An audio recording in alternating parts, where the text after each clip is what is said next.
Lately I've been seeing something kind of strange going on online. Hmm. It's like everybody suddenly decided to become uh like a digital archaeologist or something.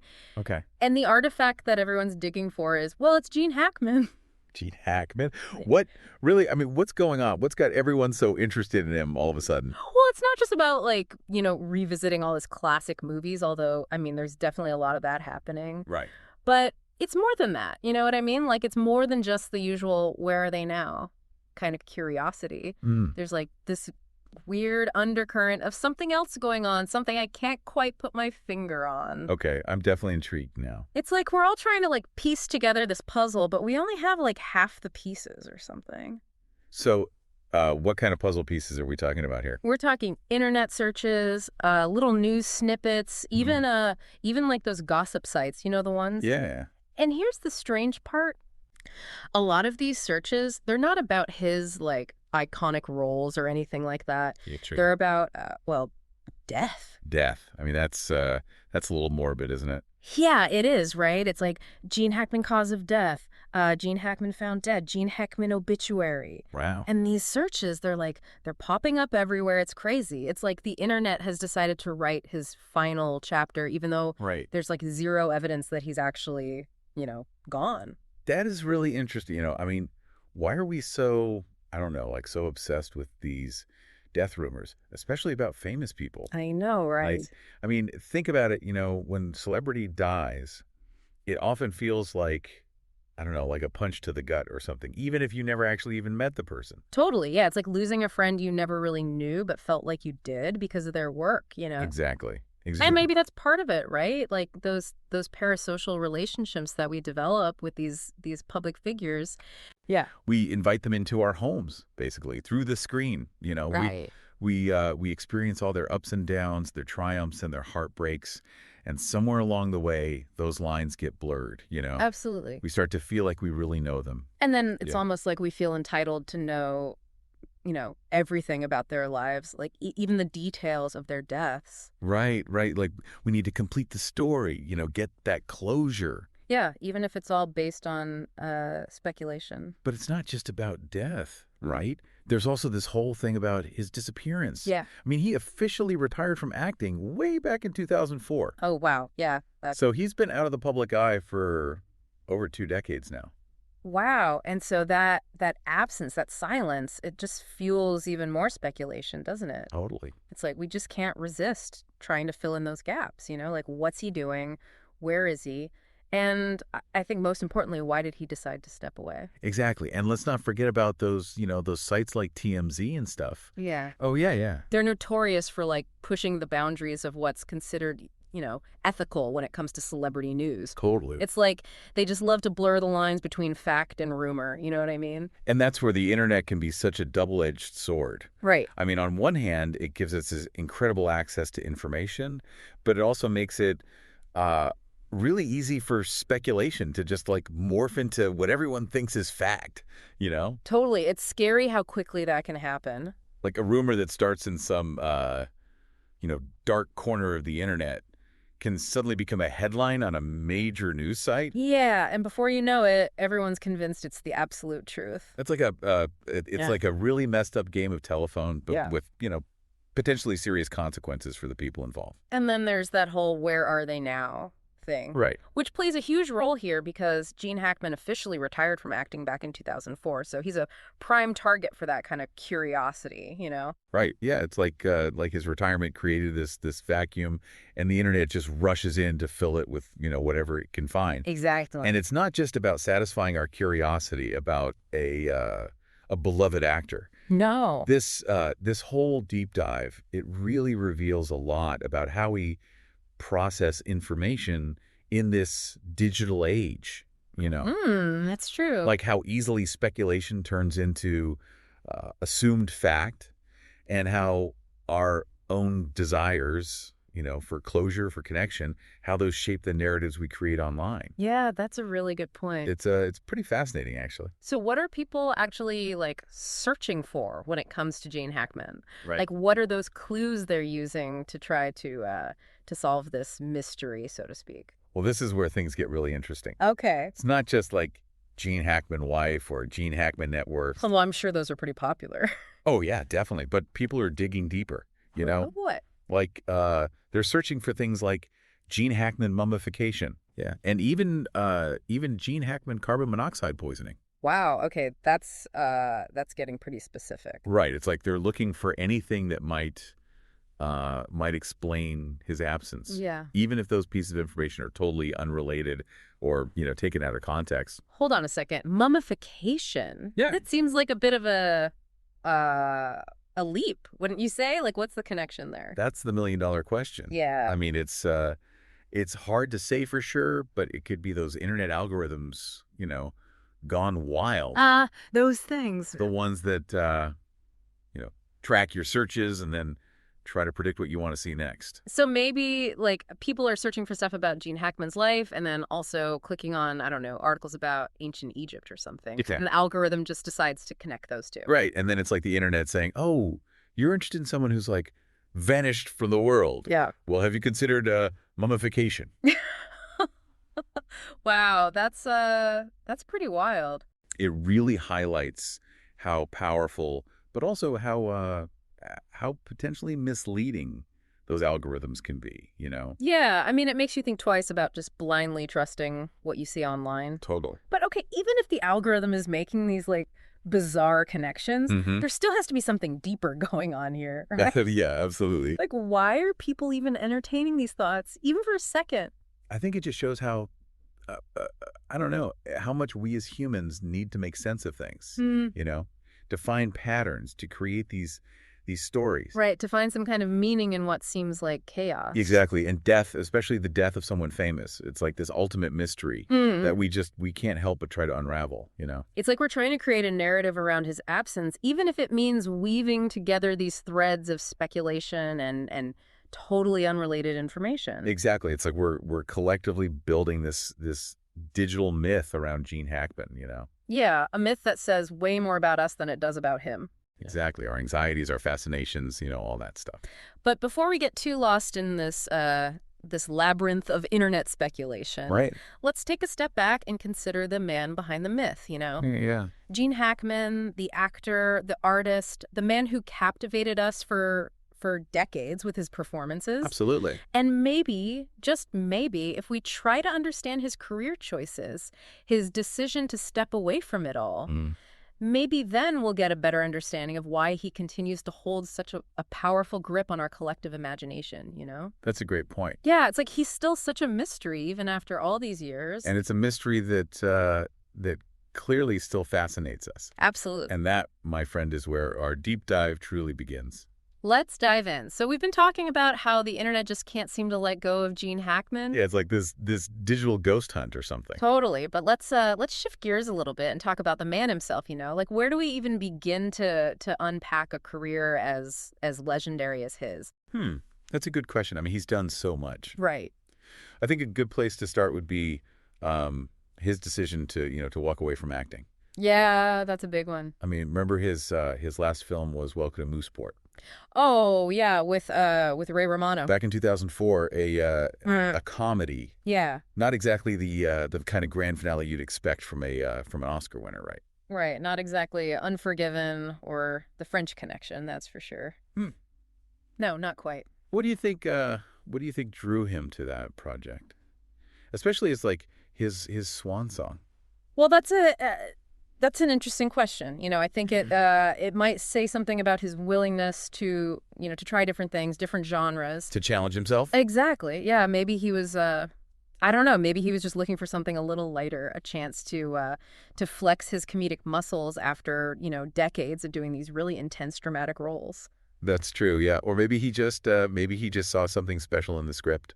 Yeah, it could be a story that he really connected with on a personal level. Right. And I think it's a good reminder that even the most celebrated actors, Wow. they have careers that evolve. Right. They take these unexpected turns. It's like we expect them to, I don't know, to stay frozen in time. Yeah. Forever playing the roles we loved them in. Right. But they're real people, They Yeah. make choices, they grow, they change, and their lives, they extend way beyond the screen. Absolutely. And sometimes those, those later chapters, Yeah. they can be just as interesting, maybe even more so Yeah. than those early, more celebrated ones. I agree.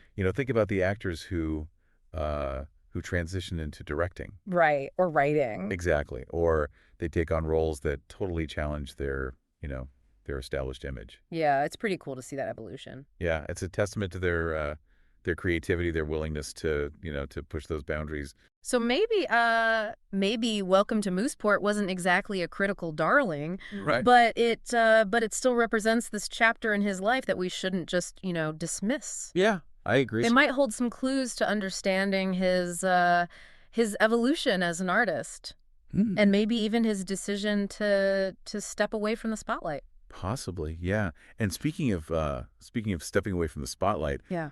our sources also show a lot of curiosity about Gene Hackman's personal life. Oh yeah, what kind of stuff? Like people are searching for Gene Hackman's wife, Gene Hackman's children, even Gene Hackman's dog. Wow. Okay, that's getting pretty deep into the personal stuff. It is, yeah. It's like they're trying to find him, not just in his films, Right. but in I don't know, like in the fabric of his everyday life. It makes you wonder, is it just harmless curiosity? Or is it, I don't know, is it crossing a line to try to pry into the private life of someone who's clearly chosen to, stay out of the spotlight? That's a good question. It's a tricky balance, right? Yeah. On the one hand, we want to respect their privacy, Of course. but on the other hand, I mean, we're curious creatures, right? Totally. We crave information, especially about those we admire or we're intrigued by. And the internet has definitely made it a lot easier to access that information, whether it's, publicly shared or not. Exactly. Yeah. It's the double-edged sword of the digital age. Yeah. We have this incredible access to information, but it also comes with the responsibility to be discerning, to question the sources, and to really think about the ethical implications of our insatiable need to know everything. And maybe that's part of what makes this whole Gene Hackman thing so fascinating. Yeah. It forces us to really confront our own relationship with fame, with privacy, with the power of the internet to shape how we see the world. That's true. It's pretty thought-provoking, actually. So we've talked about his career, his personal life, and the internet's obsession with where he is now. But Yeah. there's this one more element that keeps popping up in our digital digging. Okay, what's that? Location, specifically Santa Fe, New Mexico. Ah, Santa Fe. Yeah, it's like the city itself has become part of the whole Gene Hackman myth. Right. It's known for its its artistic community. Yeah, the laid back vibe, the connection to nature. Exactly. It all feeds into this image we have of him as this private kind of enigmatic figure. Yeah, the guy who chose to step away from all the craziness of Hollywood. Right. It's like Santa Fe has become this symbolic landscape, a place where he can, I don't know, like he can exist outside of the public eye. It's like we're projecting our own desires for peace and simplicity onto him and onto the place he calls home. Yeah, maybe we're just creating a fantasy, Right. Is this peaceful, reclusive artist in Santa Fe just a figment of our collective imagination? It's hard to say for sure. Yeah. We can analyze the internet searches. We can speculate about his motives. Right. But ultimately, Gene Hackman's truth is his own.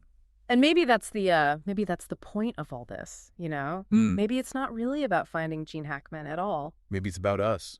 Exactly, about our need to create these narratives, To try to make sense of the world. to find meaning in the lives of others, even if it's all just, speculation. It is a fascinating thought, and it makes you wonder what would happen if he just suddenly reappeared. Right, like what would our reaction be? Yeah, would we welcome him back with open arms, or would we feel I don't know, like betrayed or something? Messed up the story we'd created in our minds. That he disrupted the narrative we'd so carefully constructed around his absence. Yeah, it's almost like we've collectively decided that Gene Hackman's story is over, even though he's obviously still alive. Right, we've written the ending, And any deviation from that script would be, Yeah. I don't know, unsettling. It's weird. Right. It's like we prefer the mystery to the actual reality. The unknown lets us fill in the blanks with our own fantasies, Exactly. Maybe it's just easier to imagine him living this peaceful, idyllic life in Santa Fe Yeah. than to confront the possibility that that aging and retirement and even death might look different than we'd like to believe. It's a fascinating psychological thing, isn't it? It really is. This need to control the narrative, to impose our own expectations onto someone else's life, especially someone we admire or feel connected to. It's like we've created this I don't know, like this digital shrine to Gene Hackman, filled with all our hopes, our memories, our anxieties about getting older and about mortality. And maybe in a way it's like a form of tribute, you know? Yeah, it could be a way of keeping his legacy alive, even if it's based on, speculation and projection. But it also highlights the responsibility we have as consumers of information, right? Yeah. Especially in this age of, social media and viral trends. It's so easy to get swept up in the excitement of it all, to just accept what we see online as the absolute truth without questioning where it came from or thinking about the implications. So what's the takeaway here?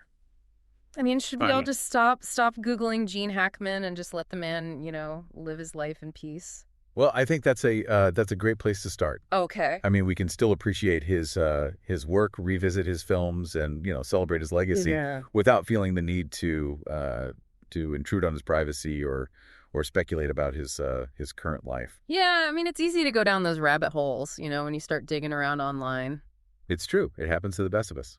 But as we've seen with this whole Gene Hackman thing, curiosity can sometimes, I don't know, it can lead us to some pretty weird places. Absolutely. You start connecting these dots that might not even be there, Right, and all of a sudden you've got this whole new narrative, this story that maybe doesn't have anything to do with reality. Yeah, it's easy to get lost in the speculation, the rumors. So how do we balance that curiosity, that natural human curiosity, with a healthy dose of skepticism, That's a good question. How do we avoid getting swept up in all the hype and the internet's tendency to turn everything into a mystery or a conspiracy or some kind of viral trend? It starts with with being aware of the information we're consuming. Right, like where is it coming from? Exactly. Yeah, is it a reputable source? Yeah. What's the motivation behind this information, Yeah, and maybe just as important, what are our own motivations, right? That's a good point. Like, why are we even looking for this information in the first place? Yeah, are we trying to find the truth, or are we just looking for something to, I don't know, like to confirm what we already believe, or just to entertain ourselves? Exactly. And I think it's also important to remember that, there's a real person at the center of all this. Right, a human being. Gene Hackman, the man, the actor, the artist. He deserves the same respect and privacy that we'd give anyone else. Right, regardless of whether they're, famous or not. Absolutely. It's easy to forget that sometimes, Yeah, the internet can dehumanize people. Totally. It turns them into, I don't know, like characters in a story that we're controlling. Yeah, and we forget that they have, lives, families, feelings. They're just like us. Exactly. And it's so easy to get caught up in the, excitement of a digital mystery. Right. But we have to remember that what we say and do online, it can have real-world consequences. Spreading rumors or invading someone's privacy, that can cause real harm. Even if it's not intentional. So, I mean, should we just all agree to stop Googling Gene Hackman? Well, I wouldn't go that far. Okay. I think a good place to start is just, being more mindful. Right. More respectful. Yeah, we can still, enjoy his work, watch his movies, celebrate his incredible legacy. Yeah. Without feeling like we need to pry into his personal life or, speculate about what he's doing now. And maybe that's the most important lesson we can take away from all this. Sometimes the best ending to a story is the one that leaves some questions unanswered. The one that lets the mystery linger, Yeah, lets the imagination run wild. And allows the person at the heart of it all to just exist in peace. Well said. I think that's That's a perfect note to end on. We Yeah. covered a lot of ground today. We explored the strange and sometimes confusing world of internet searches, talked about the allure of celebrity mysteries, and really emphasized the importance of balancing our natural curiosity with respect for people's privacy. It's been a fascinating conversation. It really has. And who knows, maybe someday Gene Hackman will he'll decide to reappear, Yeah. on his own terms and tell his own story. And we'll be here for it. Absolutely. But until then, we'll just have to let the legend live on in all its glorious mystery. Well said. Thanks for joining us on this deep dive into, I guess you could call it the digital psyche. It's been a pleasure. We'll be back next time with another intriguing topic and a whole new mountain of internet data to sift through. Looking forward to it. Until then, stay curious, stay skeptical, and keep those internet searches thoughtful. Words to live by. Today is your lucky day. Today is the day that our $3 website works for you, paying you directly to your PayPal daily. Imagine $3 ongoing continuous payments to your PayPal account. Imagine falling asleep and waking up to $300 in your PayPal account. How would this make you feel? How could this help you? What bills could you pay? What kind of fun could you have? What does that retirement look like now? All for a one-time payment of $3. This website is DFY done for you, fully built and completely hosted, and never stops collecting payments for you. You have spent $3 on coffee on a regular, but that coffee won't help you create multiple streams of income. Click the link below.